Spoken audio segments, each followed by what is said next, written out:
All right. It's episode 49 of Stick to Hockey Live. There I am, Jason Martinez. Hello. And Anthony DeMarco coming to us from some French street in Montreal. You sent me your address for something I have to send you. I was like, oofa, I can't even pronounce that.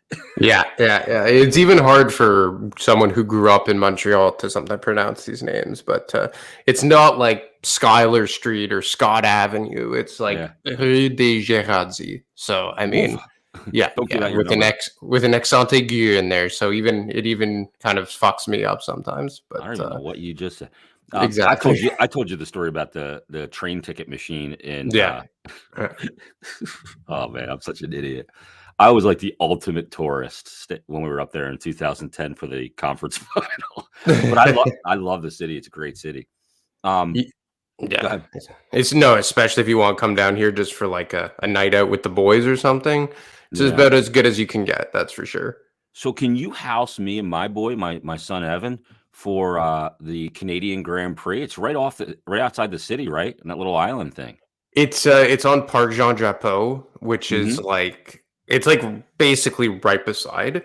I live about 45 minutes outside of downtown. Mm-hmm. So you could stay out here, but a lot of people like to be right in the action downtown. Yeah, but if you don't mind that race though, that's a lot of narrow. Oh, 100%. 100%.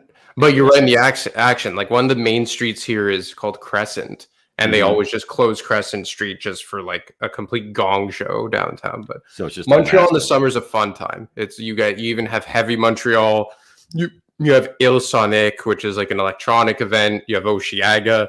No, it's a great place to be in the summer, and F1 as well. I've had many fun nights with F1. Yeah, they're back. They were back last year, and I may have to do that. Me and Evan may have to road trip up there and check that out. It's not even a bad drive, especially that time of year. It's beautiful. There's a ton to talk about today, and the team has wrapped up that 4-game homestand with a record of 1-2-1.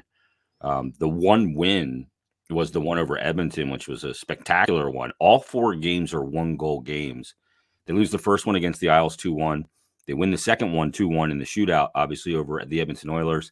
They then lose in overtime to the Nashville Predators 2-1, and then they lose 4-3 to Seattle. It didn't feel like a 4-3 game the way they played. I thought they played horribly in the first 2 periods. Third period, they were much better, but too late.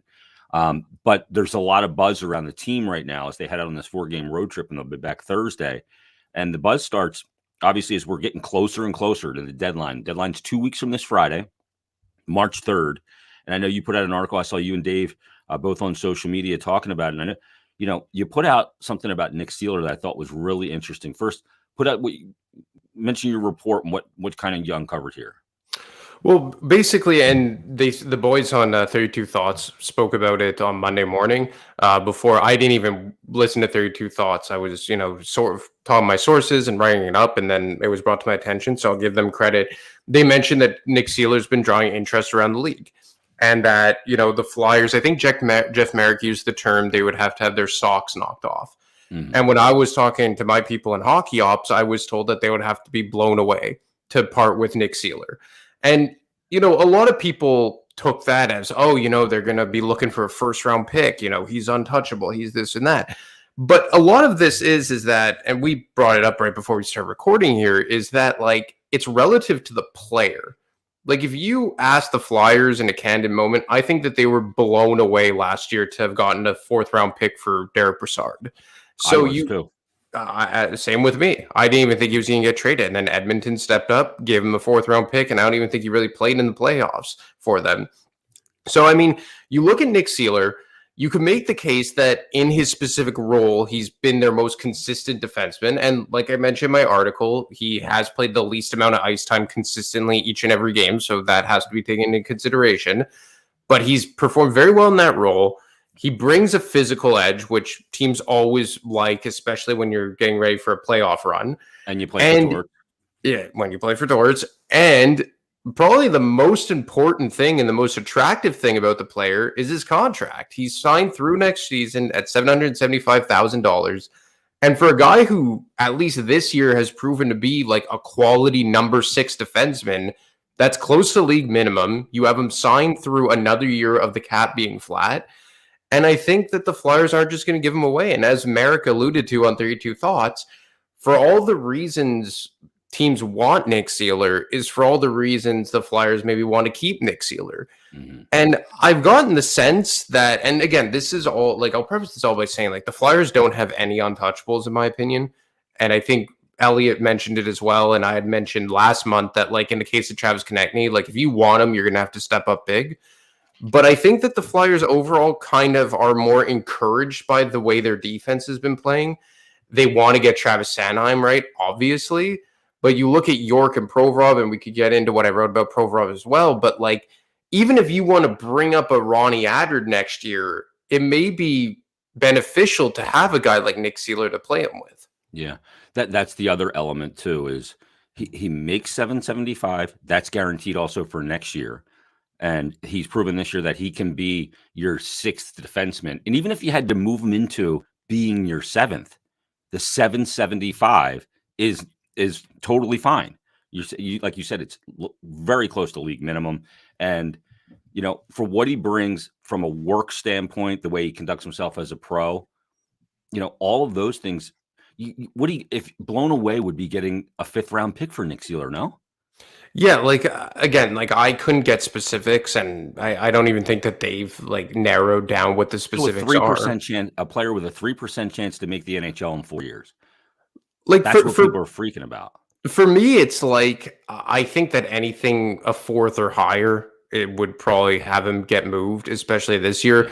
But the other thing about this is, and we discussed this a bit off the air as well, is like the Flyers aren't going to tell a media member just like, yeah, we'll trade him for anything. Like, what kind of negotiation is that? You're building value here. Yeah. Exactly. Like, clearly, they've realized that Nick Seeler is a guy that teams are interested in because of his cost certainty and his close to league minimum AAV.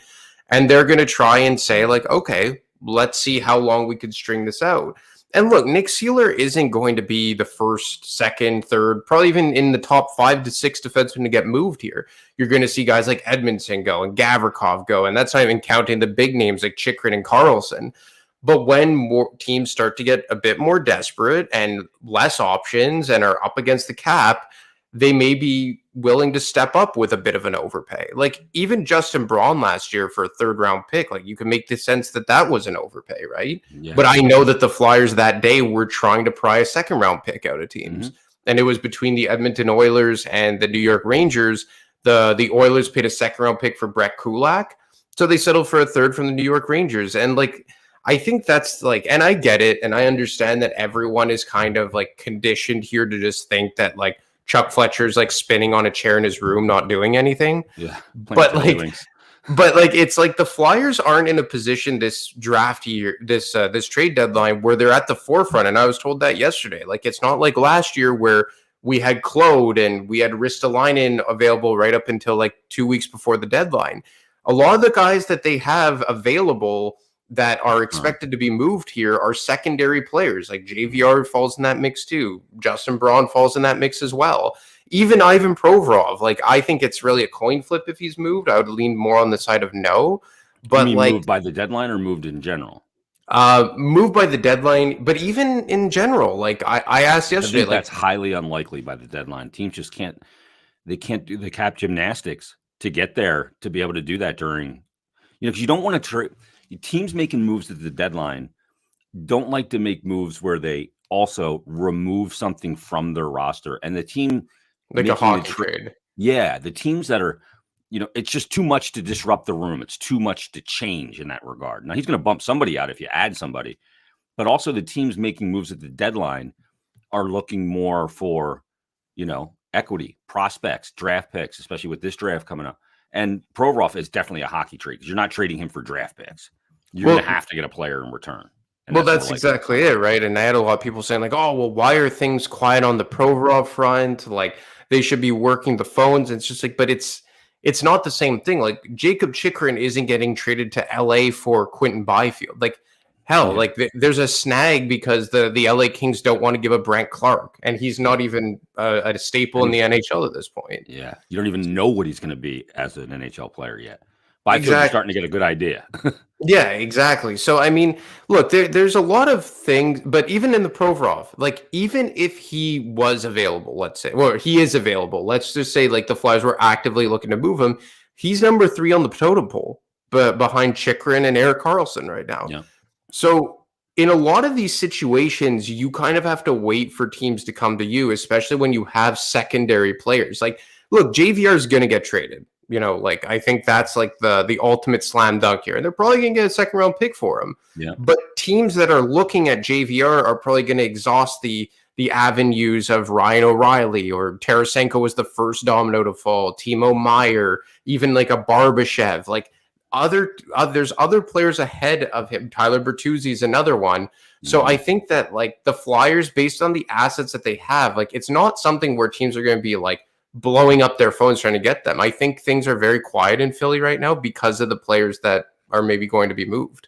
Saturday before the Nashville game, after I got done doing pregame show, I went up to the press box and I was getting my water out of the big cooler thing, and the anthem was just getting ready to start.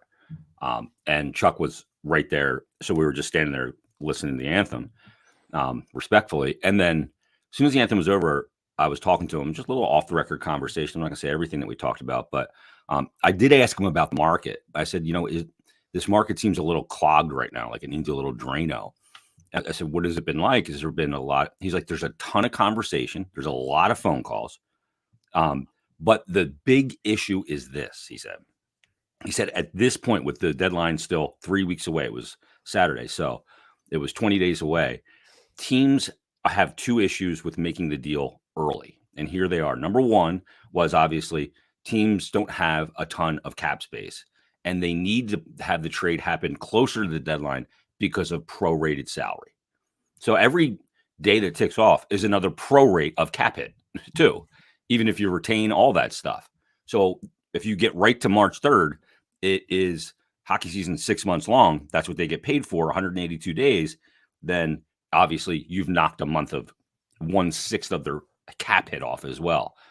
That's number one. And he said, number two, a big issue right now for teams is they have to wait closer to the deadline because of LTIR. They have players on LTIR, but they don't know if players are coming back before the end of the season where they have to be cap compliant, or if they're going to be a postseason return or not returned at all.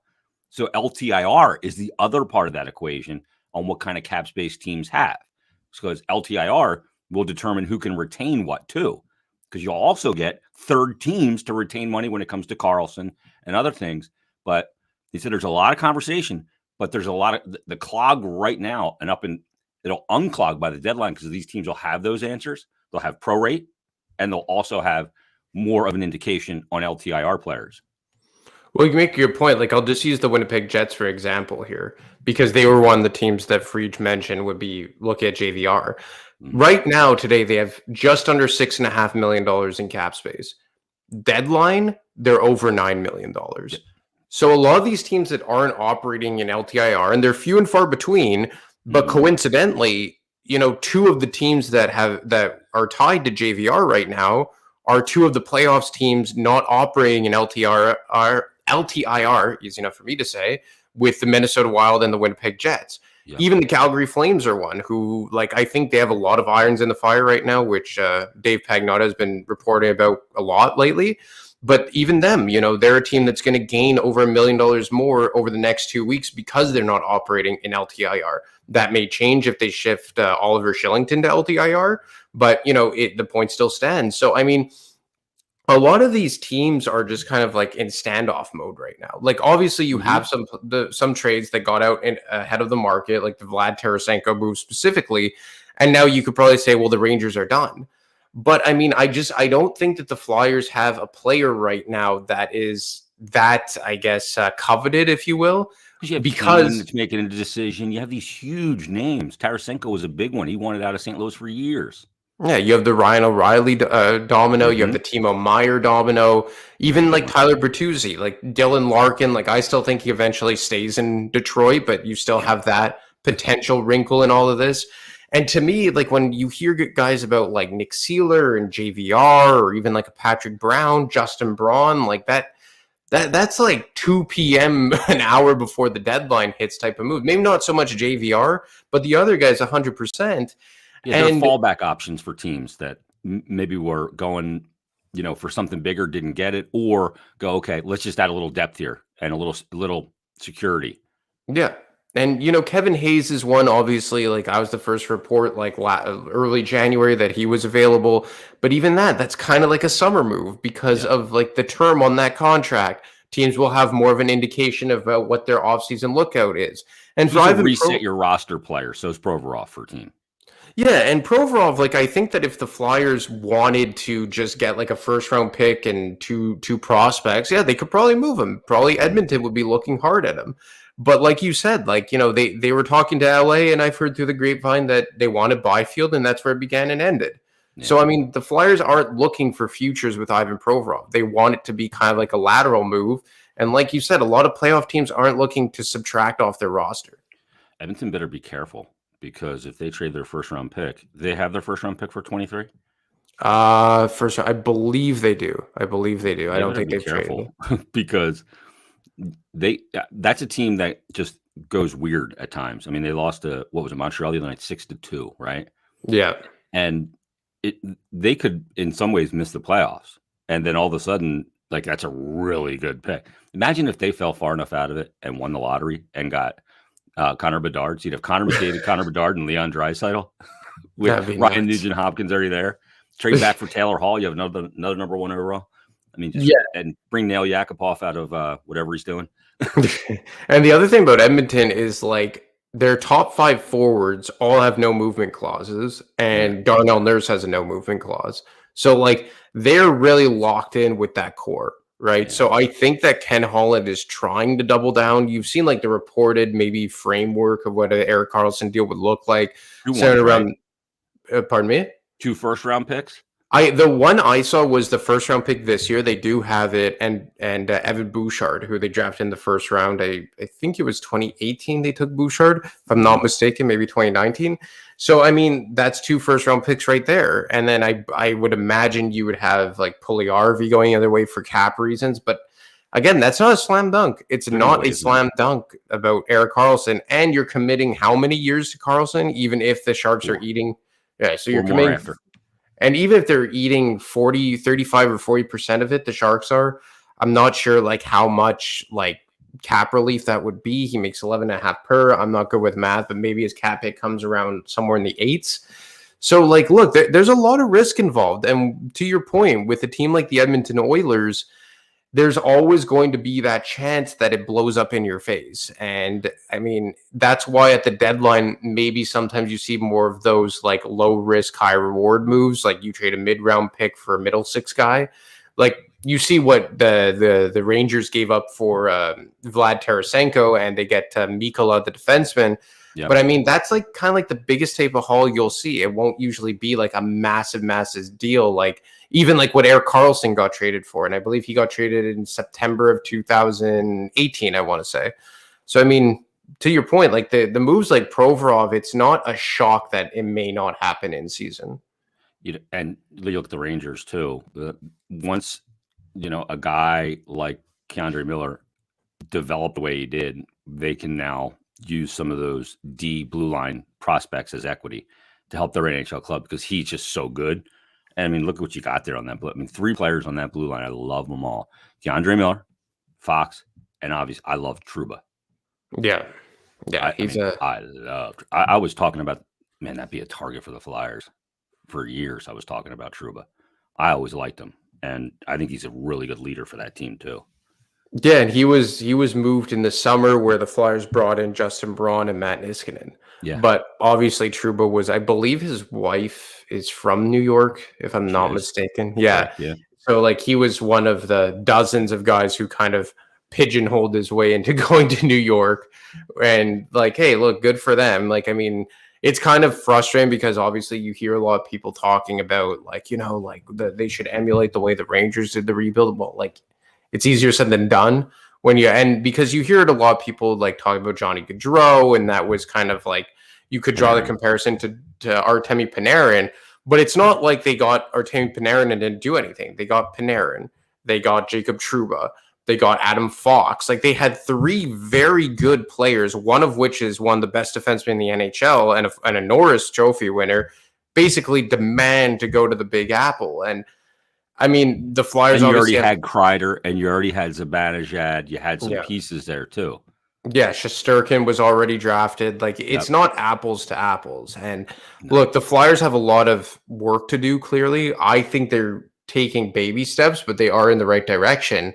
But I mean, like in the case of Provorov, like I don't even think it's a slam dunk that he's traded because like I was talking to someone yesterday and they said to me like they believe that the overall outlook of that top four looks a lot different now because of the way that York has played. Now, York has struggled since coming back from the All-Star break. I don't think the defense or the team in general has been as good since the return from the All-Star break. But I mean, you look at how Ristolainen has played. I think Provorov has been absolutely fantastic since the Christmas break. Agreed. And like I had someone tell me yesterday that York was outstanding in between the Christmas and the All-Star break, has struggled a bit here. And if you could get great in the Edmonton game, though. Yeah. He played really well in that game. So, like, all in all, like you have Provorov, Cam York, Ristolainen, who have been really good. And Ristolainen, he's been good going back all the way to when he got scratched in early November. Yeah. So then you got to get Travis Sanheim right, obviously. He's really fighting it right now. Been like this, like up and down. Yeah, it's been tough. And I think it was the last game, was it that they just lost? Was it Nashville that they just lost to? Flat-footed on that 2-on-1. Yeah, and you look at like some of the underlying numbers, like the impacts individually, and you look at how Sanheim had a terrible game and Ristolainen had a really good game. So you got to hope that a reunion between the two will help that out. I think DeAngelo has overall looked better alongside Nick Seeler, but he still has his major gaffes. And even DeAngelo's a guy that they've had no discussions internally about trading. Yeah. So, I mean, I asked yesterday, like, would you be okay rolling back with this defense next year? And I think that worst case they would be, because like you said, you're not going to trade Provorov unless you have a succession plan on that top pair. Yeah, you're not just making that trade to make a bad trade. At this point, you can't make a bad trade. You know, and the thing is, eventually Chuck Fletcher is going to speak here as we get closer to the deadline, and he's going to be asked about Provorov, I'm sure. And he's going to say, no, we love Ivan Provorov. We want to keep the player. And I know fans are going to freak out. Or Kevin Hayes, same thing. But again, that's what they say publicly, because you don't want to put out there to teams like, oh, yeah, I want to get rid of him. So come with your bag of pucks and a 7th-round pick, and we'll give them to you. You know, you got a posture. There's a lot that goes on there.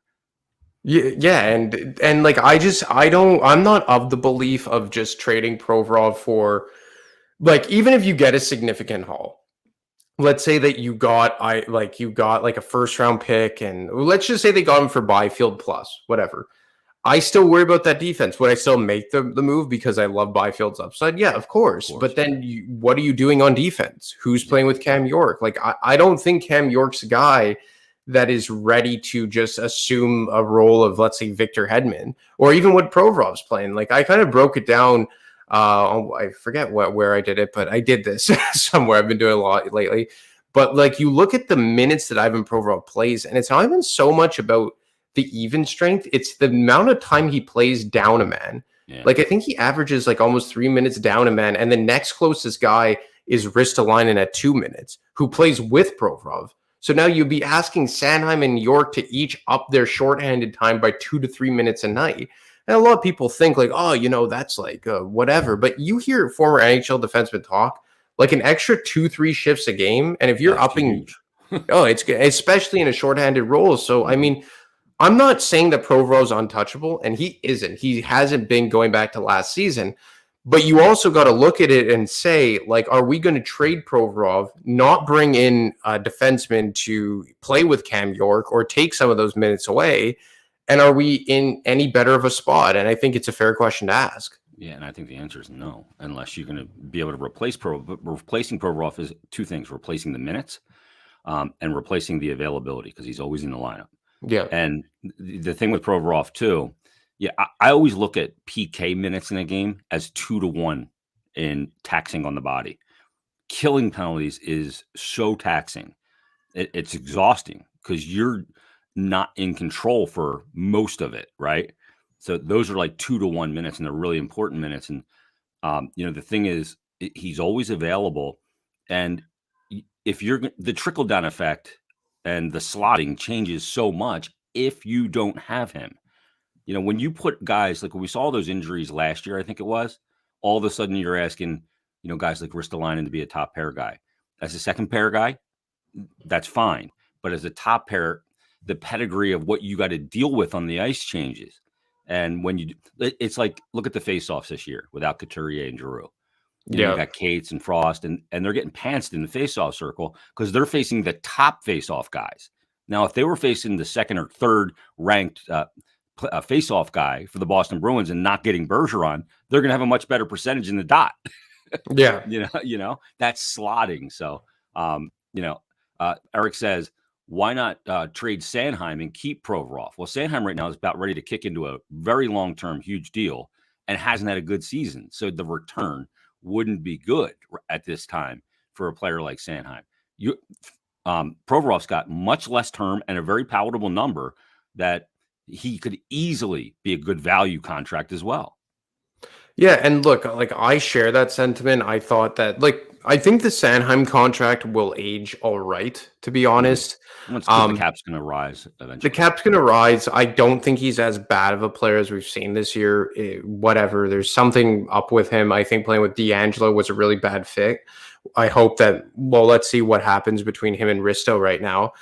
But I think that they did jump the gun on it. I didn't really understand why it was such a pressing need to lock in Sanheim, because you were signing him based on last season, because I think that contract was signed before this year even started, the regular season. Like the day before the season, and it was like right after the Mackenzie Weegar extension.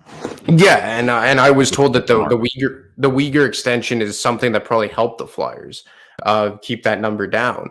But I just think that I didn't really understand why there was a pressing need to sign Sanheim. I get the sense, and this is this is me more just piecing stuff together, is that they aren't sure what they have in the AHL.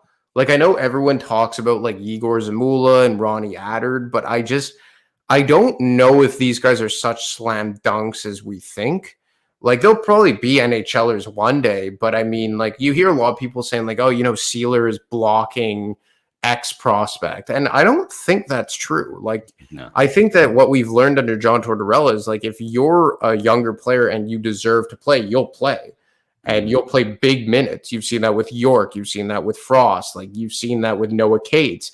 But I don't know. I think there's maybe some trepidation here with the Flyers is to gut the team of NHL talent, move on from these players, and then you kind of force guys into a role that they're not ready for. And even a guy like Igor Zamula, I believe, I don't know if it was on your podcast, I think Russ Cohen was talking about how he's not even playing top pair in Lehigh Valley. Mm-hmm. And I'm just yeah, that sucks, but is that more of an indictment on the player, or is it an indictment on the coaching? So, I mean, I don't know. I don't track Lehigh Valley Phantoms games. It's just, I see it from the Flyers standpoint, but yes, from Sanheim's perspective, I did really kind of find it bizarre that they kind of forced that signing.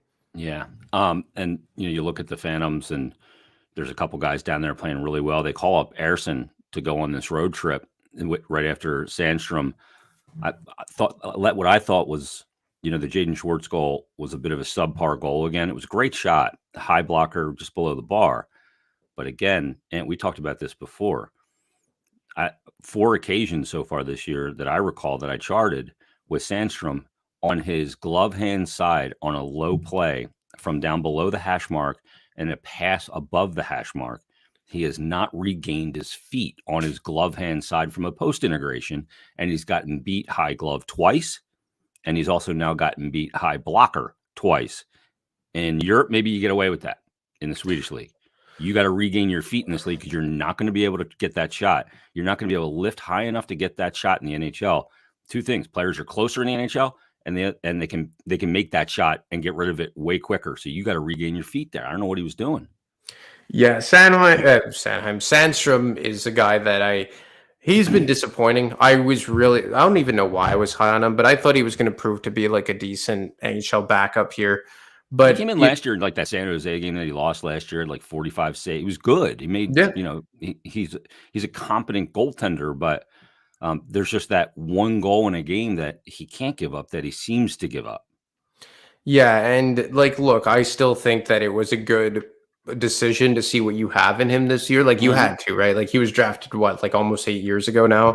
But 2015. and obviously Urson gets called up. I was just texting with someone a couple minutes ago, and I was told that he's not going to go on waivers. Sandstrom, that is. No, they're carrying So, three. pardon me. They're carrying three Yeah, they're going to carry three, and I think Grossneck has been hurt for a while here, right? since like the first week of the season. I think so. Yeah, so I mean, I think that they don't want to, I guess, bring up a goaltender who's probably not even AHL caliber. So you're going to carry three here. I mean, I get the sense that John Torrell is not the biggest fan of Felix Sandstrom, and obviously Urson, I think, proved earlier in the year that he's better than Sandstrom and NHL caliber at this point. So they're going to carry three. I mean, you don't want to overload Carter Hart either, especially with his injury history. And at this point, I think Sandstrom is signed until next year. And Mhm. so, I mean, you have some options with him. I know that everyone thinks that he won't get claimed on waivers, and maybe he doesn't. Maybe he doesn't, for all I know. But I think that they just really don't want to run that risk where you only have Hart and Urson as Yeah. NHL caliber goaltenders, or even AHL caliber goaltenders to this point. Like, I don't even know who's playing for the Phantoms right now that Urson got called up. But like, now you're going into waters where like there's guys that shouldn't even probably be in the AHL potentially as your number They're supposed three to be option. goalies. Yeah, goalies from the ECHL basically. Yeah, Three. so I mean, I understand it. Obviously, three goalies isn't the best type of scenario. There's two nets, and you're always going to have one guy on the outside looking in. And obviously, that's going to be Felix Sandstrom for a bit, but I don't really blame them at the same time for wanting to have a backup option in case of injury. Yeah, you can go from being really set at goalie to being in a hurry Yeah. because you just don't carry the amount of goalies in your organization like you do wingers or centers or D-men or skaters. You just don't. And I mean, we saw it a couple of years ago where they go through 7 that season, and we saw Mike McKenna, Cal Pickard. I mean, we saw them all. I mean, Yeah, that crazy. was that the Brian Elliott was still here, Neuwirth. Yeah, if Uh, it was. yeah. I don't know. So Neuvier might have been gone by that point. who That might have Elliott? been no. Neuvert might have been gone by that point, or That maybe I that was think last year here. that was Stolars was there, and then they traded Stolars for Talbot. That was the year where shit hit the fan with Hexy and Hackstall. Yeah, That was that year. And look, I mean, that I think for like I really wasn't a fan of the way that Hexy managed stuff here, but I will never be able to understand how a former goaltender did what he did. That to me was so befuddling that he kept going back to the well with Michael Neuwirth and then Brian Elliott. Like, yeah, do you remember that year in 17-18, which was by far the best year under Ron Hextall, where like they played Elliott like 16 games in a row? yeah. Like, just like, and In like, March, and it was late too, and you had to know going into that Neuvert couldn't stay healthy. no, He just it's couldn't. crazy. And he was a good goalie when he was Oh, yeah, healthy. he was. He just couldn't. I remember one time the team took warm-ups. This is when I was still doing all my stuff downstairs, right in the hallway where they line up to walk out. It's literally from my broadcast desk, look right out the door. It's right there. And Neuvert takes warm-ups, comes back out, gets at the front of the line to go out on the ice for the game. And then all of a sudden pulled the chute and was out. Took all warm-ups as the starter, the whole thing. In the hallway. Bent over and was just there. Something happened, popped something, he was out. I Big bug remember getting dressed. I remember he had a PT. The last time I heard of him, it's not like I texted the guy, but the last time I heard of Michael Neuwirth, I think it was the 2019-20 season. Yeah, because Mike Babcock was still the coach of the Toronto Maple Leafs. So it was going into that season, where a season he ultimately got canned in. And I think that was the year after the Flyers let him go once and for all. And he was signed to a PTO, and he was going to be Frederick Anderson's backup. And he looked good, and then he got hurt like 2 preseason games in, and they were just like, yeah, the hell with this guy. Like, Yeah. you He's can't. just not going to be reliable. Shame. It's 'Cause too bad. It's really too bad. he was, I mean, he was a good goalie. I mean, he comes in, remember, against Washington in that one game, and it just was unbelievable in the playoffs. Was at the game 7 when Mason was still here. That Mason's last year. So, Michael messages in and says, speaking of future D guys, can you speak about Emil Andre and as a potential chemo Timonen light? Chemonin is what he put. It's chemo Timonen. But I actually saw chemo Timonen the other night. Was it? I guess it was the 2010s night, the Edmonton game, and I was walking from downstairs to go up to where we do the intermissions from, and there's Timonen coming by, and still fit as a fiddle. Chemo looks like he could still play. Big smile on his face, big Finnish smile. He's scouting now, isn't he, for them? Yeah, yep. And he's a guy that when he played, I didn't talk to him a whole heck of a lot. There's a few guys through my time doing the 15 years of doing pre-intermission and post that don't like to come off the ice right to an interview. So don't do in-game interviews, or even if you do them post-game, they like to go in and get changed and then come in and sit down. And Chemo was one of those guys. Provorov's another one of those guys. But Chemo was locked in the game, wanted to get back to the room, get the boots off, let the dogs air out a little bit, get the feet feeling good again before you put the skates back on for the next period. I mean, that's a guy's prerogative to do that, but good to see Chemo the other night. But as far as Emil Andre, I mean, we had Alex Appleyard on, who was really good with the European guys, and he's having a really good year, is Andre. But I mean, he's far away. Like he's got to come over first and then get assimilated over here.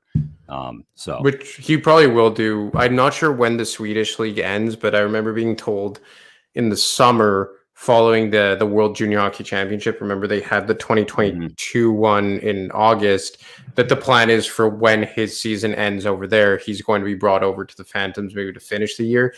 I think he's probably your best chance at having a number one, even though I don't think he's going to be. But I think that maybe he has a higher ceiling than York. I love Cam York. I really like it. And even the Flyers know they don't have a number one right now. Yeah. But I think that what they're trying to do is trying to build like a defense, kind of like what you're seeing in Calgary or what you're seeing. Well, St. Louis, obviously not really good example this year because of how bad they've been, but where you have kind of just like steadiness throughout all your three pairs, like a bunch of 2s and 3s. And I think that you have like post Pietrangelo St. Louis Blues. Exactly, where you have like Krug and Parayko and Falk and Scandella, like guys like that. And I think right now with the Flyers, like you have a 2 in Ivan Provorov. Cam York, I think, is playing probably like a 3, and obviously this is objective. Sanheim, you got to get right, but I think when he's on his game, he's a 3. Ristolainen this season has proved to be like a good number 4 or 5. DeAngelo, I think. So, like, look, there's you could kind of see what they're going for, but you really like to have that stud number 1. It makes your life a whole lot easier. And I think Elliot Friedman said this, that aside from the Pittsburgh Penguins in 2017, every team going back like the last like 20 years has had like a defenseman on their roster who has gotten a Norris Trophy vote, like something like we're nominated, something along those lines. So there really is tough to pull it off without one of those high-end defensemen. But I mean, it's been done before, and there are a lot of teams that have to operate without a true elite number 1, like even the Toronto Maple Leafs. Mm-hmm. Like, I mean, Morgan Rielly, I think is a number 1 maybe, but like he's not very good defensively and he's not having a great season right now. And they kind of have a do it by committee approach as well with like TJ Brody when he was healthy. They had Jake Muzzin. Now they have the 2 younger kids in Liljegren and Sandin who are playing well. Giordano's there. So, I mean, it's tough to find those elite number 1s. And if you could just have a bunch of good 2s and 3s, it's not the end of the world. Yeah, you can get by with it. And the thing is, too, is you see these teams like Toronto or you see the Edmonton Oilers, they're trying to add to their blue line, but they're trying to add offensive defensemen, guys that have a hard time. Like I see what Edmonton's doing. I got a text from a guy. He goes, Edmonton's trying to get Carlson for a team that doesn't defend well. Why get a defender that can't defend well? Their hope is just to be playing in transition in the offensive zone all the time. And he'd obviously, the way he's playing this year would be spectacular at that. But it doesn't help you in the playoffs, I think, because the game changes. So you have to be able to defend. Like the Tampa Bay Lightning learned it. You can't beat teams 5-2, 6-3 in the playoffs. It just, you got to be able to win those games, and you also got to be able to win the 2-1, 3-2 games, and that's where the teams have a really hard time in those super tense the game is hanging on a razor's edge. That's where they have a hard time, because you need a guy that can go out there and not only defend, but just calm a game down with a shift. Instead of trying to push offense, just calm a game down, play between from the top of the circle to the top of the circle. Nothing else gets lower and nothing gets to the inside. Yeah, and that's what Matt Niskanen was really good at, right? Being able to calm it down, and on the bench too. Yeah, like, and that's like kind of what you need, right? Like the Flyers haven't had like that veteran leader, I think, on the back end since Matt Niskanen. Obviously Justin Braun, but I think when you're a third pairing guy, it doesn't carry as much weight, which is just normal, right? Like Niskanen was a guy Ellis was brought in for, right? Yeah, exactly. Like Ryan Ellis was the best type of replacement, and I think he's even better defenseman than Matt Niskanen was.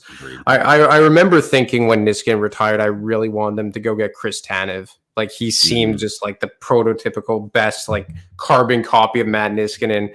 Obviously goes to Calgary, and he's meant a world for Calgary. And you see what happened to Quinn Hughes. Maybe not so much this year, but in the immediate departure of Tanev, you saw what happened to Quinn Hughes. So, I mean, look, the Flyers are still kind of searching for that. Obviously, DeAngelo isn't like a calming presence, but I mean, Ristolainen, you're trying to turn into that. You're trying to change his game. But I think York has that demeanor in the way he plays. Obviously, you could speak more to him as a person, but like he probably thinks the game the best of any defenseman they have right now. Mm-hmm. And like he's got a unique skating style, and it looks so effortless, right? And smooth, but and he is really chill. Like, I mean, if I talk to him in between periods or right after a game, it's very like almost like he just got done a meditation. Like he's so calm and just relaxed in his approach, doesn't get overwhelmed. But I will tell you this too, he's got a tremendous amount of confidence. Yeah, like he definitely has got some swagger to him. Like you need that. You need to have that to make plays. Yeah. Well, no, you have to. And you heard John Tortorella why they sent him down earlier in the year, that he was playing like too reserved. And then I think, I forget who talked about it, maybe been on your show, but like that Cam York, maybe it was Charlie O'Connor that was brought up on this show about how like Cam York was intimidated by John Tortorella. So he didn't want to be too freewheeling and all that. And it kind of affected his game indirectly. And like Cam York is a guy that I think has a style of play that fits the current day of the NHL, that he can control it, that he can really kind of control a breakout. I remember you talking about like the center defense type of role that Morgan Frost brought up. And like, look, I think that like power play wise, maybe he's not as dynamic as we thought. Like I would still say Tony DeAngelo is like a better fit up there. But again, like, if he's not like the cream of the crop power play wise, like I don't think it's the end of the world. Like there's a lot. PP2. Exactly. And it's fine, like you even have like, I don't think Victor Hedman, maybe this year, but maybe this year he's playing top pairing, but I know a lot of not top pairing, top power play, but even Sergachev, I think, has gotten looks up there. Like it doesn't always have to be your number one. Like Jacob Slavin's another example. Like he's the best defensive defenseman in the NHL by a wide margin, in my opinion, but he's not out there quarterbacking a power play. Yeah. But obviously Cam York has kind of a reputation of being an offensive guy. But I think maybe that's more about moving the puck up in transition, thinking the game well, getting it out of danger. And look, if he's not a top-end power play guy, that's fine. You have some more guys in the AHL. Maybe Adder becomes that. Maybe you hang on to DeAngelo more beyond next season. Like they have options here. They have options. And yes, you still are looking for that number one. But the overall look of the blue line, I don't think is as grim as a lot of people make it out to be. Obviously, without that number one, it kind of leaves a lot to be desired. But as someone said to me yesterday, if you have Provorov, York, and Sanheim and Ristolainen all playing to their capabilities, and I think save for Sanheim, we've seen the other three play that role, that's two solid top pairs. Obviously, you'd like to see what happens in the playoffs. That's a completely different animal. But, I mean, you could do a hell of a lot worse than that. I remember reading this study that was done. I forget who tweeted it out. I'll have to see if I can find it and I'll retweet it again. But since 2000, the teams that got to a Stanley Cup final had an average. No, it was earlier in 2000. I think it was like 2009 through 2021. The teams that got just, the two teams that got to the final had an average size on their blue line of like 6'3" and a half, 215 pounds. Yeah. And I looked at that and I go, that's really interesting, because do you need to be big on the back end, even in today's game, but this is recent, to get through 4 rounds of a playoff? Like, you got to have that size back there, because you need to be able to punish guys when they're trying to get inside, and you still need that size in the NHL. The game is probably more, there's more small players that can be effective now than ever before. In the 80s, you couldn't be the size of Johnny Gaudreau and survive. You couldn't be 160 pounds. You wouldn't make it out of the, first half of the season. But now you can, with the rules and everything else and the way the game is played. No red line, and opened up, and so skilled. But do you still need that size on the back end? That's one thing I worry about with, Cam York. And eventually, if this team is a team that can go on multiple round playoffs, you got to be big on the back end. And they still could use a little size. They're obviously Ristolainen's big. Sanheim's big, but doesn't play a big power game. Sealer's big, but he's not going to be part of the long term here. So you do need a little size back there for sure. So, well, we certainly covered a lot in this episode. Who's been sneaky good down there with the Phantoms is Elliot Denoyer. 2 goals the other night again, 17 goals. He's a guy that, he's playing center now. He's playing second line, I believe, behind Anisimov. And I mean, he's someone that you have to keep an eye on. And, like, I've started looking at what we could potentially be seeing for next season. Obviously, it depends on what Sean Couturier ends up being a lot. But I'm starting to think maybe your 3-4 season next year are Noah Cates and Elliot Denoyer. And I mean, obviously, it depends on what happens if they can bring in a top line center. But I wonder if a guy like Denoyer could maybe put some pressure on Morgan Frost, because or unless he shifts to wing. But I mean, it's very it's encouraging here that they have a homegrown center coming up through their system. Not to say he's going to be a top line guy, but he's really going to be, I think he's going to be a player, and he's probably going to be a player here next year, I think. And because you look at a guy like Patrick Brown, he's not here long term. Lazinski's injured, but I think unfortunately the racetrack has run out for Tanner Lazinski, more so just because he can't stay healthy. But it seems like there's an open path for Denoyer to be a staple on this team next season. Yeah, I agree with you. He's definitely, trending towards being a definite NHL player. Best case scenario, middle 6, probably bottom 6. But hey, you need those guys too. He doesn't solve your problem when it comes to high-end talent. Last thing here, let's get to Michael N. Kamines. I'm not sure how to say it, but Michael, thanks for the note. He said, loved your info on Larkin and the Flyers' interest/need for center. That's how your reports are on Dylan Larkin. And any chance the Flyers surprise us and go for the Sharks' Timo Meier or Tyler Bertuzzi, future playoff Bertuzzi and future playoff Risto on the same team? No. Timo, I just don't think they're in a position to do it. He's got a $10 million qualifying offer as an RFA. Any team that trades for him is going to want to sign him, obviously bring that number way down. I just don't think they're in a position right now for a player like Timo Meier in the situation that he's in. Yeah, I mean, I actually just dropped out there for a second. My internet went down, so I came back in flawlessly, thank God. But yeah, Meier, I think he has a $10 million qualifying offer. They're going to trade a haul to get him. The Flyers want to add a center, as I reported last week, and 32 Thoughts mentioned it yesterday that they're in the market for centers. And I love Tyler Bertuzzi. I love that player. I think he could really help this team. I think that left wing is a position that they could stand to upgrade, not as pressing as center, but certainly could stand to upgrade.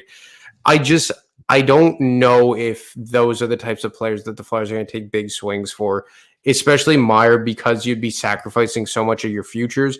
Bertuzzi, obviously, it would be way less of a haul to get him in here.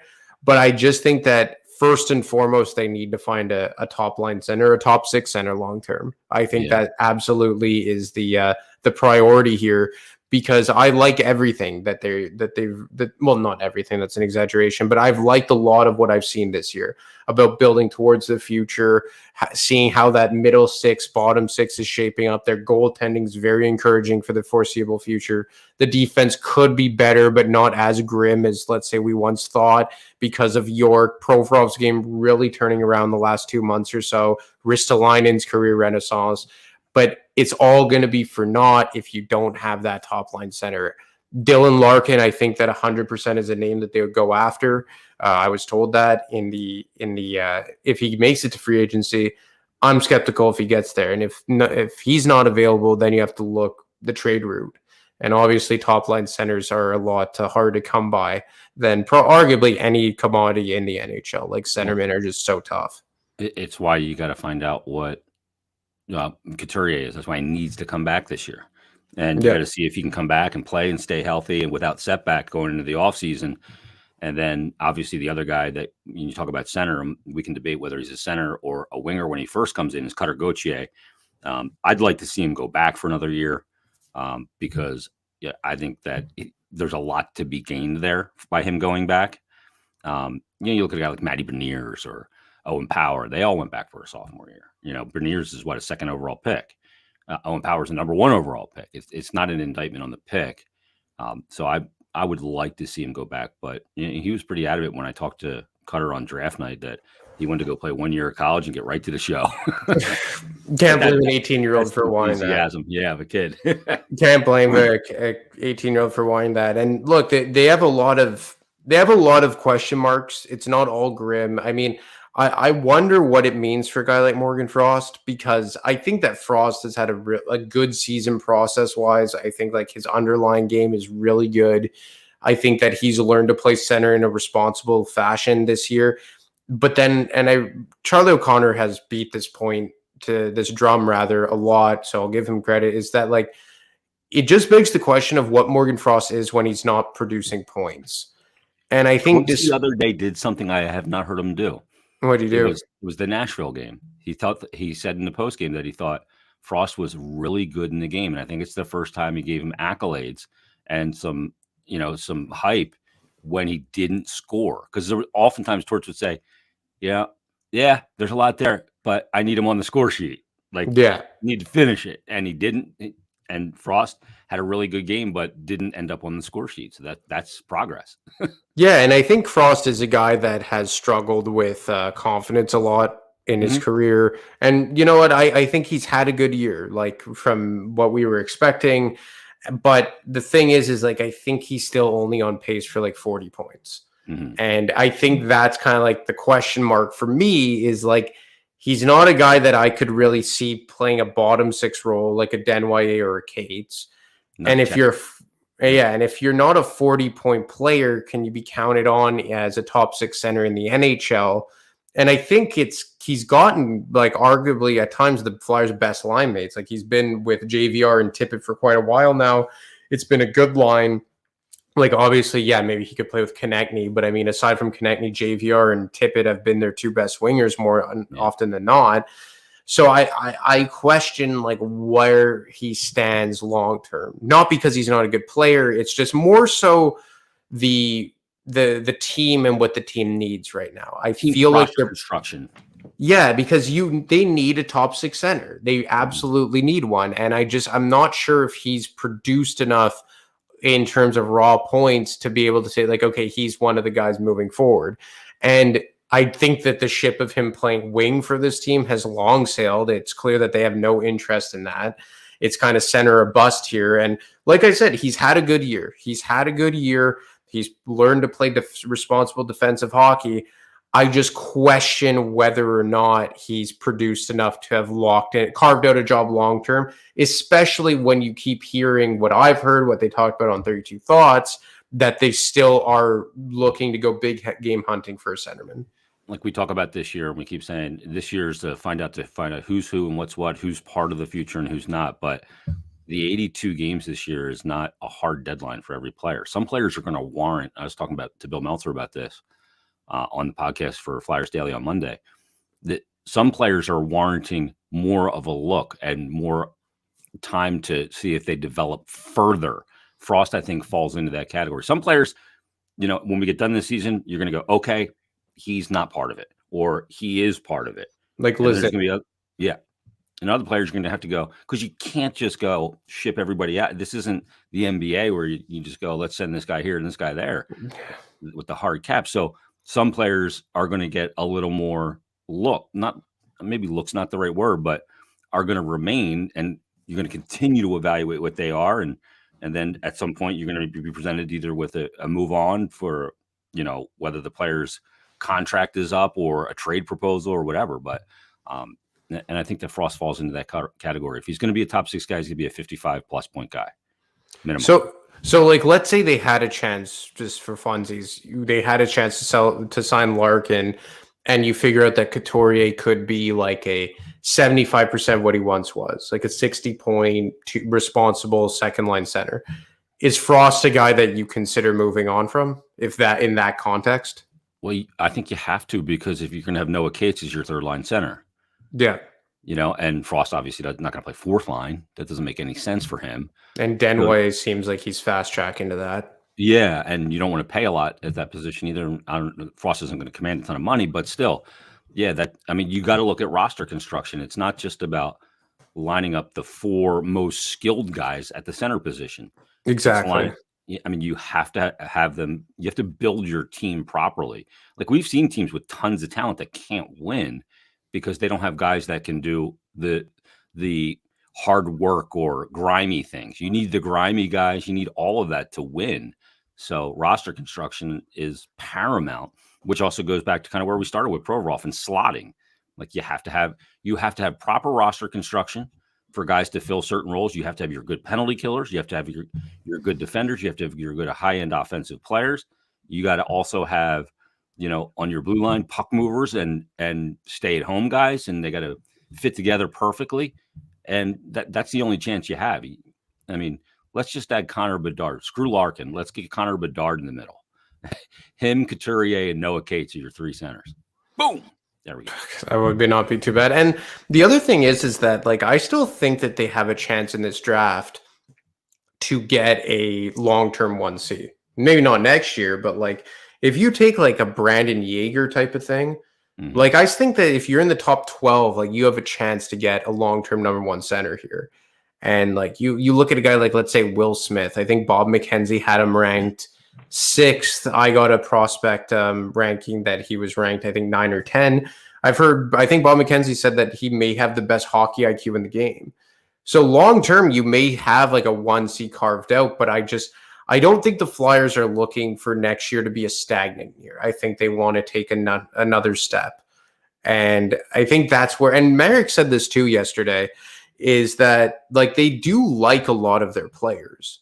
Like, I think the fans are in, and I understand it given on what's gone on here the last 24 months, but I think the fans are at a point where they just want to sell everybody for anything because they're just kind of in that mode of just got everything. But there still are good players here, and I don't think that they want to embark on a 3 to 5 year rebuild. They're already rebuilding. They've been rebuilding. Just they haven't called it that doesn't mean that it hasn't been happening. Like, look, they've pretty much told you without telling you that they've been in a rebuild recently. Like, for all intents and purposes, since they traded Giroux, they've been kind of rebuilding. Yeah. They traded assets to bring in Tony DeAngelo, which was very questionable. But aside from that move, since they traded Giroux, they've pretty much been operating as in a rebuild. They didn't go big game hunting in free agency. They've signed depth players to help the culture. They've tried to given all these young kids a chance to play in prominent roles on hockey teams.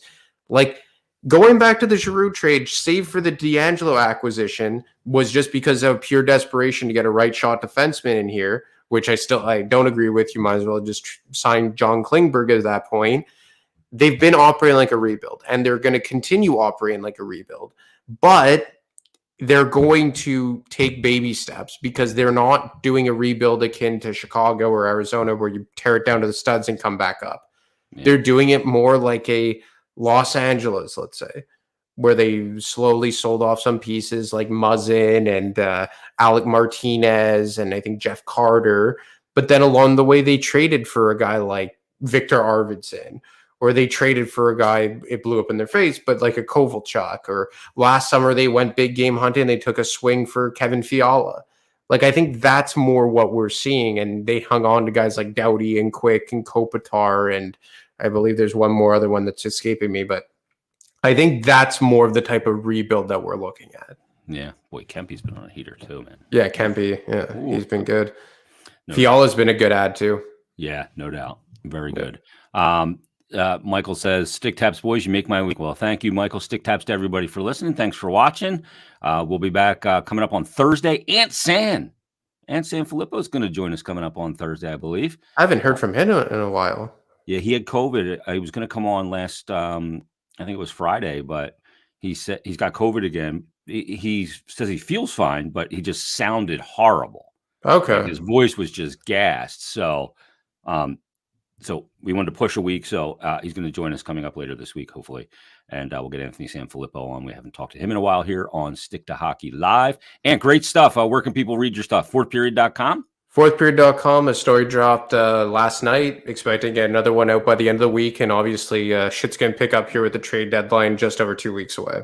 Yeah, make sure like on your browser, you hit that little star at the top that favorites the fourthperiod.com between Ant, Dave Pagnotta, and the whole crew up there. They're going to have great stuff leading up to the deadline as always. And check that out as well. And at A DeMarco 25 on Twitter, give Ant a follow there. All right, everybody, thanks for listening. Thanks for watching. We'll talk to you Thursday on a brand new edition of